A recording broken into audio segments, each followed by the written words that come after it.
Assalamualaikum warahmatullahi wabarakatuh dan selamat pagi adik-adik. Wah, gimana nih kabarnya? Semoga sehat selalu ya di masa pandemi seperti saat ini. Dan gimana nih belajarnya? Semoga masih semangat ya. Oke, sebelum kita mulai, alangkah baiknya kita berdoa menurut agama dan kepercayaan kita masing-masing. Semoga apa yang kita pelajari hari ini bermanfaat bagi kita semua. Oke, berdoa dimulai. Selesai. Dan selanjutnya, sebelum kita mulai, alangkah baiknya kita berkenalan dulu nih. Ada pepatah mengatakan, tak kenal maka tak sayang. Oke, kakak perkenalkan diri kakak dulu. Perkenalkan, nama kakak Haris Setiawan dari Universitas Mula Warman. Dan insya Allah untuk sementara kakak akan menggantikan Ibu Alfiani dan Kak Yusuf dalam mengajar IPS kelas 9. Dan untuk pelajaran yang kita pelajari hari ini adalah dinamika penduduk benua di dunia. Dan kakak akan menjelaskannya.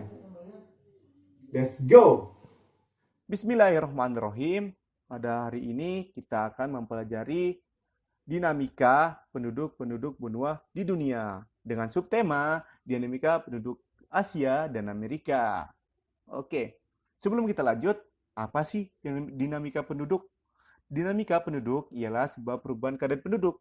Perubahan-perubahan ini dipengaruhi oleh beberapa hal. Yang pertama ada angka kelahiran, kemudian angka kematian, dan juga ada perpindahan penduduk. Tapi kita bisa menjumlah kok penduduk tersebut dengan melalui sensus, melalui survei penduduk, dan juga registrasi penduduk. Seperti itu. Oke, kita lanjut ke dinamika penduduk Asia.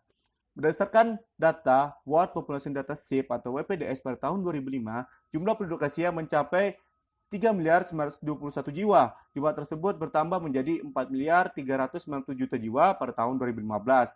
Ini berarti Asia bertambah sebesar 476 juta jiwa dalam kurun waktu 10 tahun. Dalam kurun waktu 10 tahun, penduduk Asia tersebar tidak merata. Ada beberapa negara yang memiliki populasi tinggi. Contohnya saja Cina, India, dan juga Indonesia. Jadi 3 negara ini kita tahu masuk dalam 4 besar dengan populasi penduduk terbesar di dunia, di mana Cina urutan pertama, India urutan kedua, dan juga Indonesia urutan keempat.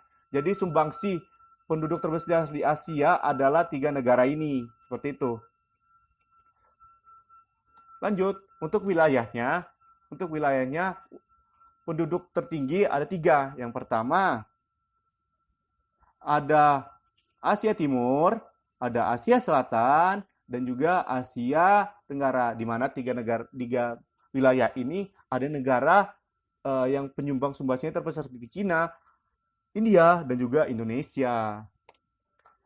Dilihat dari komposisi berdasarkan usia di bawah 15 tahun itu mencapai 25% dengan kurva penduduk muda yaitu ekspansif. Kemudian usia produktif 15 sampai 65 tahun mencapai 65%, di mana kurvanya adalah kurva penduduk produktif atau grand. Kemudian untuk usia 65 tahun ke atas itu mencapai 8% saja, yaitu dengan kurva penduduk konstruktif. Jadi di Asia ini masih banyak loh usia produktifnya, di mana suatu negara apabila memiliki usia produktif, maka negara tersebut bisa menjadi negara maju karena banyak sumber daya yang produktif. Seperti itu. Oke, untuk laju pertumbuhan penduduk di Asia mencapai 1,5% per tahun. Tapi ada juga loh yang mencapai 25% per tahun. Contohnya saja ada Yaman, Suriah, Arab Saudi, Laos, dan juga Yordania. Tapi untuk berdasarkan indeks HDI di Asia gitu ya, yaitu Human Development Index, yang merupakan gabungan dari angka harapan hidup sejak lahir, pendidikan, dan juga pendapatan per kapita. Dan kita bisa lihat di peta keadaan kualitas pendidikan dunia, kita bisa lihat di mana pendidikan yang paling tinggi itu warnanya warna hijau. Nah, di mana kita bisa lihat hanya ada beberapa negara yang memiliki warna hijau di Asia, contohnya Jepang, Korea Selatan, ada di sini ada di Singapura, ada di Taiwan. Jadi pendidikan di negara tersebut kualitasnya tinggi gitu ya, dilihat dari indeksnya seperti itu. Oke, dia dari komposisi berdasarkan ras, penduduk benua Asia terdiri dari 3 ras utama, yaitu ras Mongoloid. Kita tahu ras Mongoloid ada ras asli Asia atau ras terbesar di Asia gitu dengan ciri khas ya kulit sawo matang dan juga rambut hitam. Kemudian ada ras Kaukasoid di mana ras Kaukasoid ini memiliki ciri khas kulit putih, bola mata berwarna biru atau coklat, dan juga rambut pirang seperti itu. Kemudian ada ras Negroid. Ras Negroid ini biasanya berkulit hitam dan juga rambut berwarna hitam. Dan ini memiliki persebaran sebagai berikut. Di Asia Utara dan Asia Tengah itu mayoritas ada Kaukasoid dan ras Eropanoid. Kemudian di Asia Timur dan Asia Tenggara sebagian besar adalah ras Mongoloid. Kemudian di Asia Selatan di mana didominasi oleh ras Kaukasoid, dan Asia Selatan didominasi oleh ras Negroid dengan sukunya yaitu suku Dravida di India. Kemudian ada di Asia Barat yaitu didominasi oleh ras Negroid di mana di semenanjung Arab sana ada negara Yaman dan juga negara Oman. Seperti itu.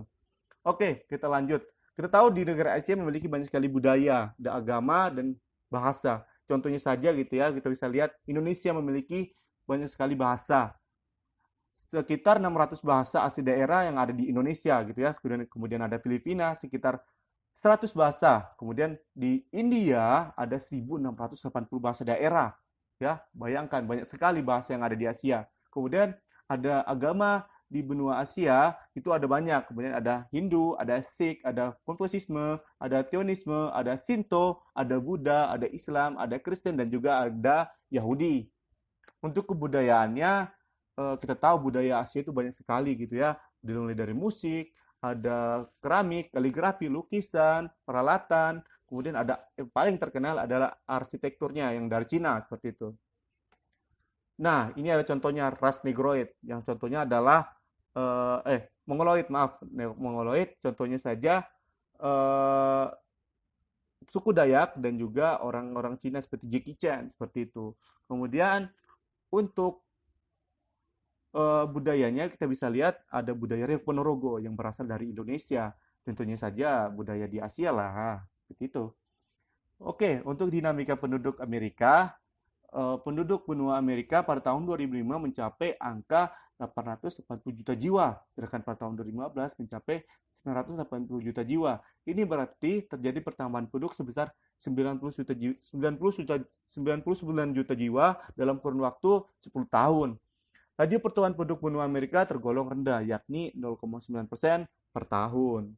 Dan untuk persebarannya memang tidak merata gitu ya. Bisa kita lihat di peta kepadatan penduduk benua Amerika, di mana bagian timur dan barat Amerika Serikat itu padat gitu ya, penuh dengan penduduk. Kemudian Amerika Tengah juga, Karibia, serta bagian timur Amerika Selatan. Sedangkan bagian tengah Amerika cenderung kepadatan penduduknya rendah. Kita bisa lihat di Kanada ini, daerah Kanada, ini kita bisa lihat penduduknya begitu rendah dari warnanya saja seperti itu. Warna oranye. Sedangkan yang warna merah ini indikasinya adalah penduduknya tinggi gitu ya dari Amerika Serikat dan juga Brazil, Argentina dan juga Chile seperti itu. Oke, dari komposisi berdasarkan usia, di Amerika usia yang kurang dari 15 tahun itu mencapai 24%. Kemudian untuk usia produktif yaitu usia sekitar 15 sampai 65 tahun itu sekitar 66%. Wow, tinggi juga gitu ya. Kemudian untuk usia 65 tahun ke atas itu sekitar 10%. Ya, jadi Amerika Serikat ini memiliki kualitas penduduk yang produktif sekitar 66% gitu ya. Berarti tinggi juga gitu.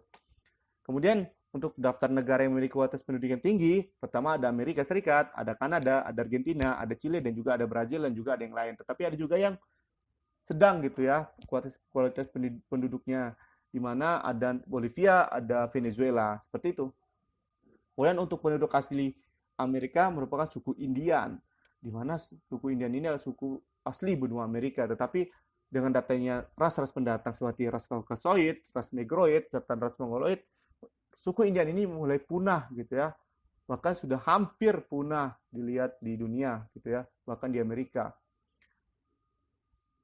Oke, untuk budayanya kita tahu budaya Amerika itu banyak sekali yang bisa kita lihat. Contohnya saja yang kita sering pakai, sering lihat itu memakai celana jeans, yang itu adalah budaya Amerika. Kemudian menggunakan topi cowboy, Kemudian yang bisa kita lihat di TV itu adalah rodeo seperti itu. Kemudian untuk benua Amerika agamanya ada banyak sih. Pertama ada agama Protestan, ada Katolik, ada Hindu, ada Islam, ada Yahudi, ada animisme, ada Sanimisme, bahkan ada Satanisme yang mempercayai setan adalah Tuhannya seperti itu.